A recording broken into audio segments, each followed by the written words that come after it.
Israel kini seolah dihadapkan pada ironi yang sulit dibayangkan sebelumnya. Di tengah konflik yang terus meluas dan tekanan dari berbagai arah, kepanikan justru dipicu oleh sesuatu yang tampak sepele. Ribuan lebah yang tiba-tiba menyerbu sebuah kota. Bagi sebagian orang, kejadian ini bukan sekadar fenomena alam biasa.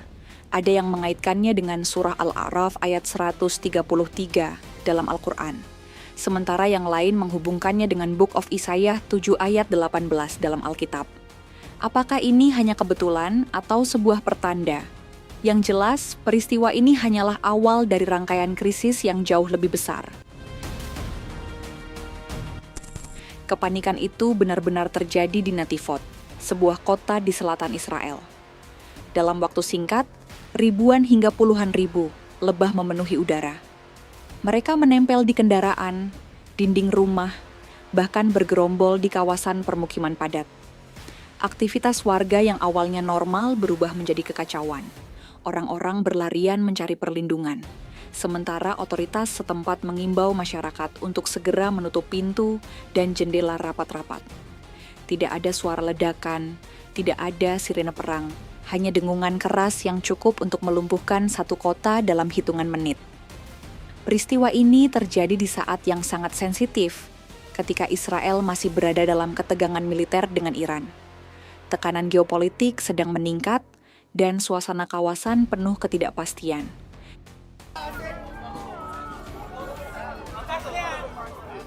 Karena waktunya yang berdekatan dengan berbagai krisis lain, banyak pihak menganggap kejadian ini lebih dari sekadar insiden alam biasa. Secara ilmiah, fenomena ini sebenarnya dapat dijelaskan. Koloni lebah dalam jumlah besar bisa berpindah akibat kerusakan habitat, perubahan suhu ekstrem, atau tekanan lingkungan yang dipicu aktivitas manusia. Kebakaran hutan, urbanisasi yang cepat, hingga gangguan ekosistem dapat memaksa lebah keluar dari sarangnya dan menjadi lebih agresif. Namun di ruang publik, narasi berkembang jauh melampaui penjelasan ilmiah. Video viral tentang peristiwa ini bahkan menarik perhatian komentator politik Amerika, Candace Owens. Dengan nada sarkastik, ia menyebut dirinya sedang menyiapkan pidato Ahad Adrim, seolah menyindir bahwa kejadian ini terasa simbolis dan syarat makna tersembunyi. Reaksi tersebut semakin memperkuat spekulasi yang berkembang, mulai dari teori konspirasi hingga anggapan tentang peringatan ilahi. Pada akhirnya, serangan lebah ini bukan lagi sekadar soal serangga. Ia berubah menjadi simbol bagaimana faktor alam dan ulah manusia dapat bertemu dalam satu titik, menciptakan krisis yang tidak terduga. Dan ketika pola mulai terlihat, pertanyaannya bukan lagi sekadar apa yang terjadi, melainkan mengapa semuanya muncul hampir bersamaan.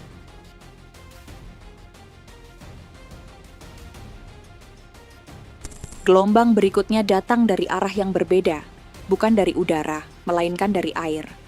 Hujan ekstrem yang mengguyur berbagai wilayah Israel berubah menjadi banjir besar yang merendam jalan, permukiman, hingga pusat perbelanjaan. Kota-kota seperti Yavne, Ashkelon, dan Tel Aviv dilaporkan lumpuh. Kendaraan terjebak di tengah genangan, sementara warga harus dievakuasi satu persatu oleh tim penyelamat. Dalam satu insiden, belasan orang terjebak di dalam mobil mereka. Beberapa lainnya ditemukan meninggal akibat hipotermia setelah terlalu lama terpapar air dan suhu dingin. Situasi mencapai titik kritis ketika badai besar datang, membawa hujan deras, angin kencang, dan petir yang memicu gangguan pada infrastruktur listrik. Dampaknya tidak hanya mengancam keselamatan warga, tetapi juga melumpuhkan sistem transportasi dan aktivitas ekonomi. Fenomena ini bukan muncul secara tiba-tiba. Dalam beberapa tahun terakhir, pola cuaca ekstrim di kawasan tersebut semakin sering terjadi. Gelombang panas yang diikuti hujan deras dalam waktu singkat menciptakan kondisi ideal bagi banjir bandang. Perubahan iklim, ditambah eksploitasi lingkungan, memperburuk situasi. Sistem drainase dan infrastruktur kota yang ada tidak lagi mampu menahan beban yang terus meningkat.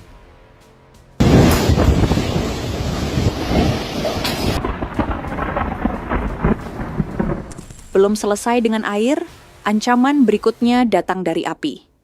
Kebakaran besar yang terjadi di wilayah dekat Yerusalem pada awal Mei 2025 berubah menjadi krisis nasional. Ribuan warga terpaksa mengungsi, sementara jalur-jalur vital yang menghubungkan kota-kota utama ditutup. Dalam waktu singkat, ribuan hektar lahan hangus terbakar, asap tebal menyelimuti udara, dan aktivitas nasional terganggu secara signifikan. Sejumlah perayaan penting bahkan terpaksa dibatalkan. Petugas pemadam kebakaran bekerja tanpa henti, dibantu oleh tim dari berbagai negara. Kondisi cuaca yang ekstrem, panas, kering, dan berangin, membuat api sulit dikendalikan. Namun di balik faktor alam tersebut, muncul analisis lain yang lebih kompleks.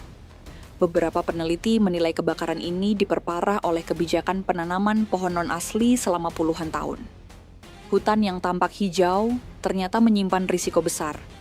Jenis tanaman yang tidak sesuai dengan ekosistem lokal lebih mudah terbakar dan mempercepat penyebaran api.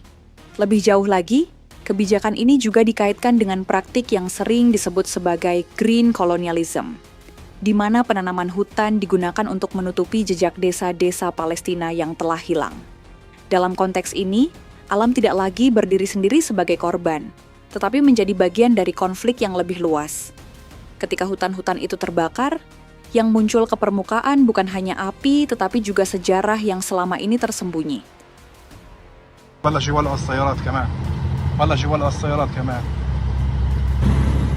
Belum berhenti di sana, ancaman berikutnya datang dari bawah permukaan tanah. Dalam beberapa pekan di awal 2026, wilayah sekitar Safed dan Tiberias diguncang gempa berkekuatan 4,2 dan 3,7 magnitudo.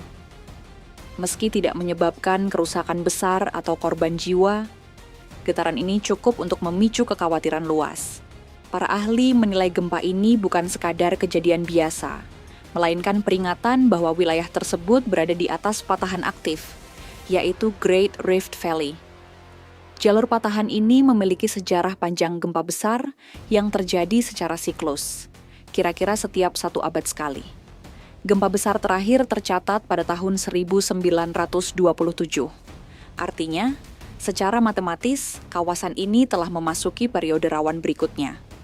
Getaran-getaran kecil yang terjadi belakangan sering dianggap sebagai sinyal awal, indikasi bahwa energi di dalam bumi mulai terakumulasi.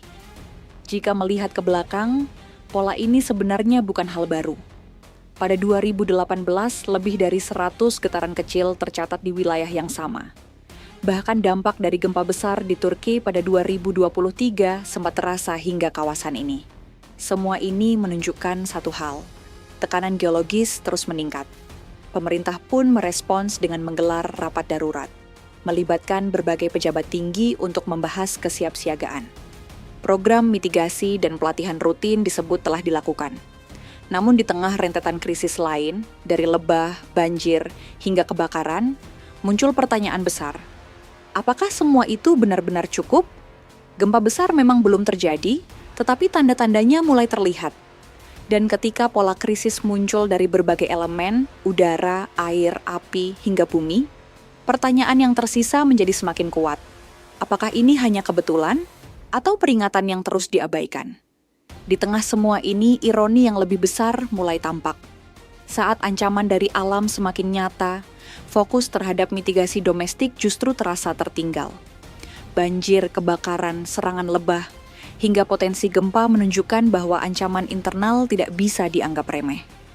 Namun pada saat yang sama, Israel masih terus melanjutkan operasi militernya di berbagai kawasan. Anggaran pertahanan meningkat, sementara kesiapan menghadapi krisis dalam negeri belum menunjukkan perkembangan yang sebanding. Tekanan semakin berat ketika isolasi internasional ikut membayangi, mempersempit ruang gerak di panggung global. Dalam rentang waktu hanya beberapa bulan, berbagai peristiwa besar terjadi hampir bersamaan. Ketegangan dengan Iran, banjir besar, serangan lebah, kebakaran hutan, hingga meningkatnya aktivitas seismik. Pada akhirnya, setiap orang bebas menafsirkan semua ini. Ada yang melihatnya sebagai siklus alam yang semakin ekstrim akibat perubahan lingkungan. Ada juga yang memaknainya sebagai bentuk peringatan, bahkan karma. Namun satu hal yang sulit dibantah. Israel kini menghadapi situasi yang semakin kompleks, di mana ancaman tidak hanya datang dari konflik geopolitik, tetapi juga dari alam yang semakin tidak terduga.